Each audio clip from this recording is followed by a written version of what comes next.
చాలా మంది అమాంతంగా నాకు సక్సెస్ వచ్చేయాలి, అలాగే ఎలాంటి అవతగుడుకులో ఉన్నా కూడా నేను ఒక్క ఛాన్స్ మాత్రమే సక్సెస్ పొందడానికి ఇచ్చేస్తాను నా లైఫ్ లో అని. మరి అలాంటి వాళ్ళు సక్సెస్ అవుతున్నారా అని తెలియాలి అంటే ఈ స్టోరీ వినాల్సిందే. విందామా మరి? ఓకే. ఒక రోజు ఒక తండ్రి కొడుకులు ఇద్దరు కూడా రన్నింగ్ రేస్ పెట్టుకుంటారు. రన్నింగ్ రేస్ పెట్టుకునే క్రమంలో వాళ్ళు వెళ్లే దారంతా కూడా ఒక కచ్చా రోడ్ అనేది వస్తూ ఉంటుంది. ఆ కచ్చా రోడ్డు మీద గులకరాళ్ళు అనేవి చాలా వరకు ఉంటూ ఉంటాయి. అయితే అలానే పరిగెడుతూ ఉన్నారనమాట ఇద్దరు. అప్పుడు తండ్రికి షూలో ఒక రాయి అనేది వెళ్ళిపోతుంది. అతను ఆగి చక్కగా ఆ రాళ్ళని దులిపేసుకొని మంచిగా మళ్ళీ స్టార్ట్ అవుతూ ఉంటారు. కానీ కొడుకు మాత్రం గెలవాలన్న తాపత్రయంతో తండ్రి కన్నా ముందు పరిగెత్తాలనే ఉద్దేశంతో అలానే రాళ్ళు ఇరుక్కుపోయినా సరే పరిగెత్తూ ఉంటారు. కొంత దూరం మాత్రమే కొడుకు పరిగెత్తడం అనేది జరుగుతుంది.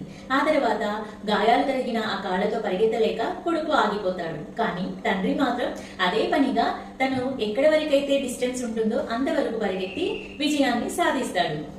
విజయం సాధించి కప్పు గెలిచిన తర్వాత తండ్రి కొడుకు దగ్గరికి వచ్చి ఇలా అడుగుతాడు, నాన్న నువ్వెందుకు ఆగలేదు? రాళ్ళు అలా అంతలా షూలో ఇరుక్కుపోయిన తర్వాత నువ్వు ఆగి తీసుకోలేదు ఎందుకని అని అడిగితే, నీకన్నా ముందు గెలవాలనే ఉద్దేశంతో పరిగెత్తుతూనే ఉన్నాను నాన్న అని కొడుకు చెప్తాడు. విజయం సాధించాలన్న ఉద్దేశంతో మనందరం కూడా ఇలానే చేస్తూ ఉంటాం.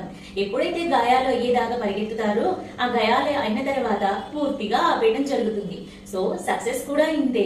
మన లైఫ్ లో ఎప్పుడైనా మనం సక్సెస్ అయ్యేటప్పుడు ఏదైనా అవరోధాలు వస్తే మనం కొంతసేపు వాటిని ఆగి అవరోధాలను నిరోధించుకోవడం చాలా మంచి పని. ఆ తర్వాత వచ్చే సక్సెస్ అనేది చాలా మంచిగా ఉంటుంది. అలాగే మన లైఫ్ లో మనం కూడా సక్సెస్ అవ్వడానికి ఇలాంటి అవరోధాలు వచ్చినప్పుడు దేవుడు మనల్ని కొంతసేపు ఆపమని అడుగుతాడు.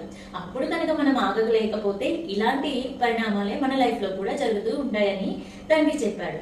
సో ఈ కథలో మనం నేర్చుకోవాల్సింది ఏంటి అంటే, ఎప్పుడైనా మనం విజయం సాధించాలనే ఉద్దేశంతో ముందు వెనక ఆలోచించకుండా పరిగెడుతూ ఉంటాం. అలా పరిగెత్తి విజయాన్ని ఒక్కసారి మాత్రమే కొంతకాలం మాత్రమే సాధించగలుగుతాం.